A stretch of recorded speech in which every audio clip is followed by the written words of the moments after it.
iCloud. So hello and welcome to our whole team winning call 2020. It's the 20th of the 10th 2020, so it's quite a special number. It can't be really 2020 2020, so 2010 2020 is pretty cool. We are excited to have our new National Marketing Director, Joanne Clark, on tonight. I'm very excited. Just before we get going, I just wanted to shout out to all of the guys that are up north, or anyone that's been recently put into a lockdown. I know there's been lots of updates today. And sometimes it's not easy going into lockdown, but honestly for us and this business, we've been so blessed throughout the previous lockdowns in terms of business, being able to create momentum, being able to still run our business from home, being able to still get an income. So as much as sometimes, some people have been upset that we're back in a lockdown, we can definitely use it to our benefit at the moment with business. So if you're in Manchester maybe and you've just been pushed into lockdown, don't see it as total negative. You've hopefully now got time to real focus on the business again and drive some more momentum. So I just wanted to mention that because I know it's at the forefront of lots of people's minds, and I won't say another word on it. So Jo, I'm so excited to have you as our speaker tonight. I feel like you're quite relevant, especially tonight with everything that's going on in the world, because you've obviously built incredible momentum during the lockdown, and it seems kind of perfect almost to have you sharing with us tonight. So thank you so much. So would you please just share with everyone really quickly your story before Juice Plus? Yeah, so I became part of the Juice Plus company in January 16. I was on the products, and my upline at the time was like, Jo, you'd be really, really good to help people. I lost 4.5 stone in 3 months. So obviously I had a really good journey. Myself, I struggle really bad with mental health, anxiety. I've got borderline personality disorder. So I was like, oh my God, I'm not the person for you. Like, I'm not going to be any good at this. I can't do it. I had a really, really small social media following. I've got a very tight circle. So I was working 50, 60 hours a week doing care work and running my own beauty business, and was in my little happy bubble. And I was one of those people that was like, I haven't got time. I haven't got time for it. I'm too busy. Like, at the moment, I'm already saying I was a no person. Like, oh, I'm sorry, I can't come to Auntie's birthday party. I'm working. Or sorry, I can't do that. My rota's been changed. And even to my own husband, like, oh, babe, we're going to have to cancel cinema on Friday. So, yeah, my life was pretty much full of no's. And being offered this business just made me feel like it was just another thing that I was like, no, I'm sorry, I don't have time. And it's what you get used to, right? Like, it's working life, you get used to it, and you just think that's what it is. I didn't actually realise at the time that this business was going to be the vehicle to actually be able for me to say loads of yeses, like I can come to that party and I can come to the cinema. So yeah, I declined it a few times due to my own personal belief in myself. I had this vision that you needed to be size 8 Insta model and you needed to be perfect. So yeah, because I'm not any of those, I was like, oh, I can't do it. Eventually joined, and yeah, I mean, for me, it was, I hit, as it was DD, obviously an LP plus, hit that in 5 days, made my sign up fee back in a couple of hours, hit that in 5 days. And then from then on, it's been a little bit ploddy. Like, I'm not one of these people that is going to say like, oh God, I went bang, bang, bang through promotions, because I actually didn't. But I've always stayed consistent. So yeah, I mean, I was working a lot of hours, like literally sometimes I could leave my house at 6 in the morning. By the time I'd done all my rounds, I might not walk back until 10 at night, or if I wasn't in a beauty tunic, I was in a care tunic. So yeah, it was mega, mega busy. Busy. Yeah. And although you say you didn't, you're not one of these people that went bam, bam, bam, during the last 6 months, and I was just actually looking at your graphs again to remind myself, but you've had some pretty bam, bam, bam incredible growth, And when we started the beginning of the year, I think you've grown your business customers by 400%. So it's pretty insane growth. So just while she's, understating her success in lockdown, you've had some incredible growth. So I always talk to people first about their customer base, because obviously we're a customer-based business. It's really important. So can you talk us through maybe what you, sorry, my eyes are streaming, maybe what you do growing a customer base? Obviously you've got an amazing story, so that definitely helps. Yeah, I mean, I hit a bit of a brick wall in 2018. There was a few, 2019, there was a few personal things that went on in my life. And I'm one of them people, I will binge eat. I will go back to food for comfort. So I did gain a bit of weight. But do you know what? I was always really honest about that with my audience. I've never hidden it. And because to me, that makes me human. And I one of the people, I'm always 100% me. I'm not like bullshit. I'm just totally me. And I think if I'm honest, actually, because people had seen like my extreme weight loss, when I'd actually come back to the camera and gone, look, guys, I've had a bit of a struggle time. You know, it hasn't all been sunshine and roses. That was when my customer base started to pick up, because I think a lot of women then actually went, my God, it's okay to not be okay. It's okay to go back to the drawing board and start again. And you've had to go back. And I think because I've shared that, and I share on my lives, and, you know, I'll say I got up to nearly 6 stone weight loss. I'm obviously now back down sort of just under 5, again, quite a lot of weight. And I'm just really honest about it. And I think it's just about being authentic. It's about being truthful, being a product of the product. And you know what? Don't be frightened. Look, if, you know, one day you've fell a bit off plan, or, you know, you've had a bit of a struggle with your mental health, or, you know, you might have skipped a meal, just be honest about it. I mean, I'm not saying that, you know, we should be promoting that, but just be really honest, because I think for me, I needed to join somebody that was really going to be honest, really going to be that I could look at and go, haven't got to be 100% perfect, haven't got to live on lettuce and drink water. I can, you know, if I want a donut, I can have a donut. And if I want to go down the pub and have a pint, I can do that. So yeah, that's literally just it. I think that's where my customer base comes from, because I'm really, really honest, and I share a lot of my food, and also with my customers, as soon as I get an inquiry, I'll voice note them, because I think it's really personal to just be, you know, they'll see me on my lives, they'll see me on videos, and then all of a sudden they come to me and speak to me, and then I'm messaging. It's just not right, because I'm quite vocal on my Facebook. I think it's really important to get in there, but like in their messenger, be like, hey babe, hope you're okay, thanks for inquiring. And then they can actually see the person that they're visually seeing on my Facebook is actually that person in their inbox as well. Do you know what I mean? So it's not like you're trying to be 2 different people. Just fucking be you. Like, literally just be 100% you. I love that. And it's so true. And I remember a few years ago having a chat with Sinead and Georgina saying she always used to pick up the phone to people because she liked to have that voice-to-voice conversation with somebody. And now that we have voice notes, it's amazing, because you don't, I mean, I hate picking up the phone to anyone, but you don't have to actually ring someone. You can still have that voice-to-voice conversation. But you can have it on your own terms. I just feel like I saw a quote the other day, and it said like 2020, the year that you don't answer the phone and then Google the number to see who it was. And that's totally my life. I hate answering the phone, but when you can still have that personal conversation is really, really important to be able to build that relationship. So I totally agree with you. And being honest is absolutely crucial. And I was on a social media training a few months ago, and he was saying that, you know, 5 years ago, we wanted to see perfection. We wanted to see perfect bodies. We wanted to see perfect lives. We wanted to see perfect mothers. And now we want to see, Stacey Solomon's got one of the biggest followers on Instagram, because she shows everything about herself, the good, the bad, the ugly, the spots, you know, everything. And that's what people want to see. So it's so relevant to be totally honest. So thank you. You've definitely there's a reason that your following follow you, because they like to see you, right? Not who Joe thinks everybody wants to see, but actually you. So it's amazing. Okay, so let's talk about, thank fuck for that, real is real. Yeah, totally. I can't deal with the fake life either. No, I don't do bullshit. I've always said, and I will say it on my Facebook, and I just think, because thank fuck I'm going to get people like that in my team, I will never be a girl on stage in Louboutins with champagne, or you will find me down the pub in Nikes with a pint in my hand. Like, I can't be what I ain't.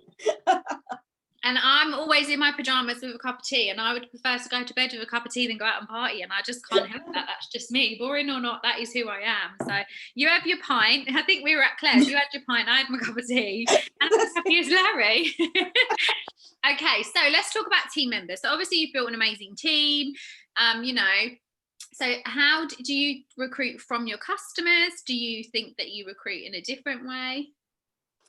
I definitely recruit for my customer base, because again, going back to being authentic and being real, my customers come to me because I'm real, because they know that I can fall off the wagon at times and I can binge eat. So we've already got something in common. So we see then by the time I go to them and go, look, babe, do you know what? I think you're going to be fucking cracking at this. Do you know what I mean? Like, you're a little bit like me. No one claims to be perfect, but you're going to be good at this. But I don't I don't give them time to get comfortable, but I give them enough time. So like maybe I'll see how everyone's different, but I normally see how a customer's going within a week and be like, hey babe, how's things? See if they need any more support, fly by some recipes, see how they're coping with things, you know, and just literally work with them on a personal level, and then maybe introduce the business. I'm obviously always on my page saying that I love the business and saying that, you know, and I'll always drop in. I'm a bit of a cheeky fucker because I'll always drop in on a voice note like, hey babe, hope you're okay. Oh my God, like you look really busy earlier. Like there's me just sat on the sofa, lounging, catching messages on my phone, because I think it's just that little indirect thing for people to go, shit man, I want to be laying on the phone catching messages. Do you know what I mean? So it's very indirect things as well, but three-way chats, 100%. I always say to all my girls, like if you've got anyone that's interested either off the back of an opportunity call, or if they come to you, I've got like a recruitment video that's me talking, and then I'll say to them, get them in a three-way chat with me. But also for me, I mean, you know, I'm not a mum, but I've got a lot of girls in my business that are mums. So if I've got a mum that comes to me and goes, do you know what, I'd love this business, blah, blah, blah. I think to be more authentic, I'll grab one of my girls that is a mum and I'll go, look, babe, you just do me a quick favour. Can I just fire you in a freeway and you just have a chat with this girl about your business, about what you've achieved? Because I just think it's relatable conversation. So yeah, that's literally how I recruit. And, you know, the one thing, and it's helped me massively, and I know she's on this call, Emma Snedden, thank you so much, because I was working with Emma on a few bits last year and she actually taught me like about bank training, because I was one of those people that I used to get quite frustrated. I'm an action person. I don't want all the fandango shit. Just tell me what I've got to do and I'll go and I'll do it like that quick. And obviously sometimes I found myself getting frustrated if someone was like a blueprint or a knowledge person. They want to know the ins and outs of a duck's arse, and they want to know this and they want to know that, and how many veg, and can we tick off a box? And I'm just like, just go, love, just go, like, can we move? And actually Emma taught me that it's okay to have all them varied people, do you know what I mean? And that is something that I can honestly say I've taken with me, and it's not only helped my recruitment because it's enabled me to look for different sorts of people, it's also helped me with my training and taught me to be more patient with people, because some people do need to be nurtured. Some people are not like me and they want to walk in and go 1,000 miles an hour. And do you know what? It's fucking okay to be different. Like, just be 100% you and identify with who you are. No, I totally agree with that. And I think like what you said, you're an action person. Some people need information. I remember Linda Everenden talking about how you deliver information to people. Some people want it written down. Some people want to listen to a voice note. Some people want a video. You know, if you send me a voice note, a long one, there's a really good chance I'm going to listen to the first 30 seconds and the last 30 seconds, and whatever's in the middle I won't have listened to. That's just me. I like to read stuff, so I'd much prefer you to send me a 10-page essay and I'll read the whole of it. But I hate listening to voice notes, but I love sending them. It's so funny, but it's so true. Different people learn different ways. They need to understand different ways, and yeah, I think it's really important, a really valid point, that sometimes it's important to ask those questions as well. How do you want to receive information? How much detail do you want? How do you work best? And I think that's why big companies, when they recruit people, they do all these psychometric testing to find out how people learn. And then some of them put it to good use and others of them don't, but they then can push it on to people to help them like learn the right way. It's just why when you go to uni and stuff, so many people struggle because they don't all learn the same way, right? So yeah, it's really, really important, an amazing point. Okay, so you've had this incredible growth in lockdown. You obviously went QNMD at the beginning of lockdown. That's right, isn't it? I was literally just pulling an SSC pay line at the beginning of lockdown. I went QNMD May and then NMD August. Yeah, I remember you going. I remember because I saw you just after you went Q, I'm sure. That's it, yeah. And you was like, you can go NMD. I was like, no, I can't. So it can't have been the beginning of lockdown because I didn't see, but yes. So SSC to NMD in lockdown. So can we talk a little bit about your DMO and what you did during that period? Yeah, I've got bits here because I'm so shit. Right, I'll be honest, okay, because I've always said that I'm not full of bullshit.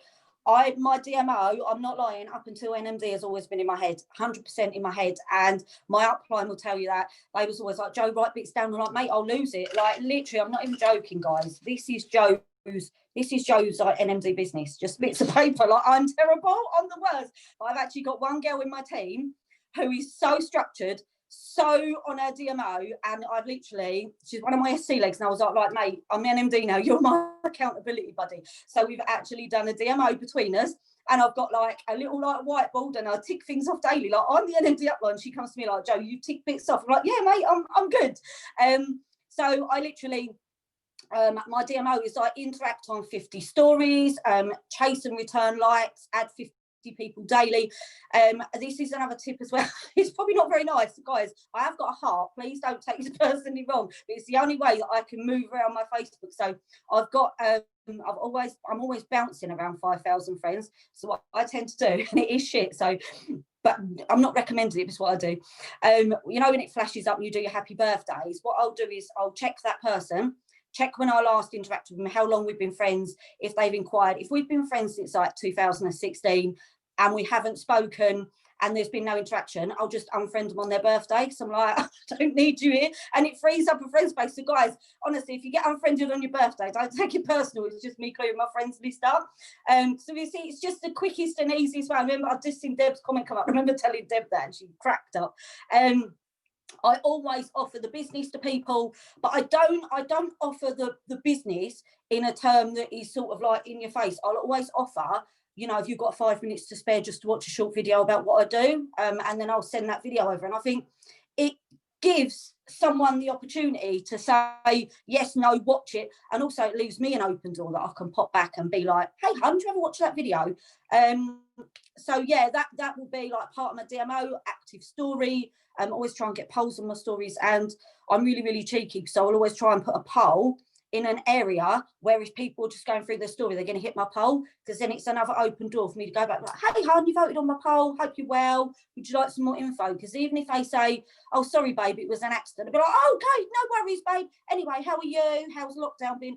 And then start a convo. It's just because if obviously they didn't click my poll by accident, there wouldn't be that open door. So I will always do something, you know, I'll put things on my page. I always put my DMO to say like positive, fun and personality. So I'll always put something out there to get people laughing, and then 90% of the time they comment and I can comment back. So yeah, that's pretty much my DMO. I mean, it's not really structured, it's not really like strict, because I just can't be, if I start being strict on myself, it's going to feel like a job, and like, it's not my job, it's my hobby. So I'm like, I try and keep it as fun packed as I possibly can. I think I'm exactly the same, and I think so many times people say to me, what's your DMO, and I'm not the sort of person that can work from a structure. I like one day I'm doing one thing, the next day I've decided to do something else, and I like to flit around what I'm feeling that day. So yeah. Like today I've literally spent all day building a festive package ready for like December, and then tomorrow I need to finish that, but I'll be like, oh, I'm not really on it today, you know. And I like to, so I'm exactly the same as you. If I liked structure, I think I'd like to be in a normal job, and I don't want to be in a normal job. I think it's a great way of explaining it. Okay, so I can't remember the rest of the questions that I said I was going to ask you. I think top tips was one. Yeah, top tips. I've got a few bits written down. Again, my notes are so shit. There was one where you said like, what did I do differently? What did you do differently in lockdown? So what did you do, apart from obviously maybe, I don't know if you had more time because we were in lockdown, because some people say they had more time. I had 2 kids at home and a husband. I don't feel like I had more time, but maybe I did because I didn't have to do anything else. I'm not really sure, but obviously for lots of people, and I use Dan and Harriet as an example. They had some incredible growth over lockdown, but they were in a house together with no one else. They both work in this business, and so they could really put focus on it. If you're a mum of 7 kids, and I know you're not, but if you're a mum of 7 kids and you're at home on your own, it's completely different. So yeah. I think it's really important not to compare to other people during lockdown. But what did you do in lockdown that was different? Were you in do you know what? I've been with my husband 19 years, and it's the first time we've ever actually spent like 3 months solid together. He works on a building site, he's an engineer, so we was like at home together, and he's in the business as well. He don't do it as structured as what I do, but we got him from like SP to SSC during lockdown, me from SSC to NMD, and we literally just worked together. And do you know what we found? Like we was loving cooking together, and we were sharing that, and I was sharing a lot of my food. And I think because I loved having him at home, like he is like my best friend in the world, I was in a better headspace having him at home because I suffer with mental health and anxiety. So I felt like I was just in, like for me, lockdown was like a perfect bubble. It felt really cozy, it felt really safe, and I think for me I was in a great headspace, like having my wingman here. We was, you know, working on business together, we was coming up with ideas together. I mean, we're not sort of, you know, he's not as into it as, like, we're not the new Dan and Harriet by any means, but he, you know, he is quite good with ideas and stuff like that. And I think that was just literally, we worked together. I felt like I had someone here rather than going solo. And you know, one of the biggest things, and I think it's, you know, if you struggle with confidence or you struggle with mental health or anxiety or paranoia, I think the thing for me was I've always taken things personally. Like if someone's left my team, I've always felt, oh my God, it was me. Did I not train them right? Did I say something wrong? Well, could I have done that better? Could I have been in touch with them more? And I've always blamed myself for certain things. You know, if a customer says, oh, Jo, I don't want to reorder, I'm like, God, could I have caught up with them a bit more? Could I have given them more recipes? But do you know what? I think literally this year, I just thought, it was actually, I'd said to my husband at the beginning of the year, it's going to be my QNMD year. It was, NMD was a million miles from where I thought I could be. It was definitely going to be my QNMD year. And you know what, the one thing I thought, you've got to stop taking things personally, Jo. You've got to stop blaming yourself if people leave. You've got to stop blaming yourself if, you know, someone's shit, because at the end of the day, like even in life, we've got to kiss a few frogs to get a prince. And it's the same in this business. You're going to have people come in that don't necessarily want it as much as you, and you can't want it for them. And, you know, we're going to have them people, and unfortunately it does happen, and you've got to get that rhino skin on, because people sometimes, if they don't succeed, they're going to blame you. You're going to be their first port of call for them to blame and say, look, you wasn't a great upline, I didn't feel supported, or, and it's just their way of getting a frustration out because they're seeing you succeed and they're not. And you really need to just go, don't take it personally. It's just how they're feeling at that point in time. Like, you know, and I know it's hard, but tough times don't last and tough people do. And that really was like the person that I promised myself that I was going to be during lockdown. Just go, do you know what, Jo? Pull on that rhino skin, take nothing personally, just work your arse off, work with your team, love your team, they'll love you back. And yeah, that was it. We just came together like such a movement, and the love inside of my team was just something else. And I think like it was the momentum. And the one thing, when I got to QNMD, I could have sat back and celebrated, and I didn't. Like, I literally hit that promo and I thought, do you know what more can we get from the summer? So yeah, that's pretty much how it went. And I remember at that garden event that we did at Claire's house, and I remember you sitting down, and it was never about where you needed to be. It was about each one of your team members and where they were going to be. And you, me, and Claire had a little bit of a conversation. And you know, you were saying this person's going to be at this position, this person's going to be at that position, and it was all about the team. And then if all of that happened, then obviously it would then lead for you to be a national marketing director. But it was never just about you. And I think that's really important to share as well, because Alex always taught us, you get where you want to be by helping other people get to where they want to be. So your focus on building your team up was always at the forefront. And every conversation we had, it was always about where your team were. I mean, you're a numbers queen like me. You like your numbers. You like to know exactly where you are, just like me. And yeah, I think that's something else to share. And in terms of people leaving and customer, you know, a lot of our ladies that join us come for weight loss initially, not always health. And if we know anything about weight loss, is if we could easily lose weight, we wouldn't be in the position that we were. So lots of people struggle just because they struggle with food in general. So I remember people saying no to the products, and people are saying no to the business. They're never saying no to us, but it is so easy to take it personally. So I totally relate to that. Everybody in the chat is just saying thank you for being so honest, and you know, you're giving off such an amazing energy, but you're so you, and it's so lovely to see and to share with everyone. So final question, and I think we just talked about it. Top tips for building a successful business. Do you know what? Like, it's going to be the usual things of like consistency and stuff like that. But for me personally, top tips on, you know, if someone said like me, that the scattiest person in the world who can't stop fucking swearing, like, because that's me. Jesus, don't ever put me on stage. For me, just identify who you are and be proud of who you are. Like, you know, I make no secret of it.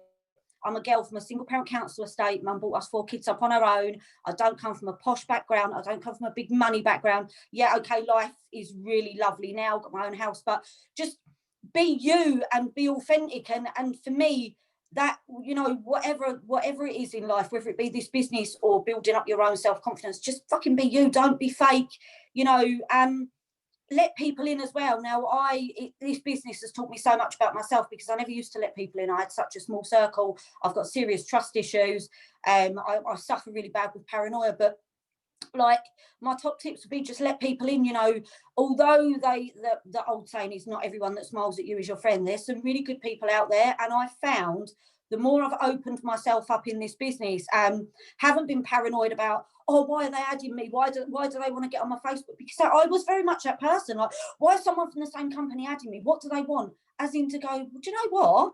I might actually inspire them. They might want to watch me. So yeah, top tips, just identify your own self, believe in yourself, and just remember that, you know, that there's amazing people out there, and not everyone's out to get you. And you know what, the ones that want to pass crappy comments are probably in a minority anyway, because you're going to inspire more people than what you don't. So yeah, I mean, obviously top tips would always be, like in the business, consistency, product to the product, you know, be proud of the product, don't ever shy away. I'm proud to say to people, oh, you had a Juice Plus? Oh, I'm a rep for Juice Plus. Oh, I love it. I'm a national marketing director for Juice Plus. I've only got to talk to Lil until 5 in Tesco's, and before we left, she knows what I do for a living, like, but I'm really proud of it. Like, you shouldn't be ashamed of it, guys. I'm sorry, like, you know, I know that people go, well, there's a bit of a stigma around it. There's a stigma for being an arsehole, but some people can't help being one of those. Do you know what I mean? Like, just fucking be you. I think that's going to be my quote of the night. There's a stigma for being an arsehole, but some people still are. It's so true. Like, some people are worried about sharing stuff, but you know, other people's opinions definitely does not pay your bills, as we all know. And it's really important to stand up and be proud. And I love that Lil at Tesco's knows who you are. You're amazing. Okay, well, is there anything else you would like to add before we finish this amazing Zoom?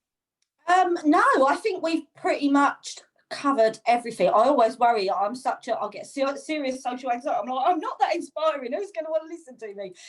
But yeah, just remember, guys, and it's one of my things actually at the top that I haven't actually said about, like, you don't build a team, you build people. And I've found that out so much, like, through the 5 years of this business, and also through lockdown. You know, you're building people, you're bringing people in to be the best versions of themselves. And, you know, yeah, don't be selfish. Don't think, I want to get here, I want to get there. Think about where your team want to get, because, you know, I see it pop up earlier from my upline, Claire, said, always got a strategy as Jo. And I am one of those people that I will talk to my girls, you know, where do you want to be? What position do you want to be at? And then I'll work out their strategy to get there.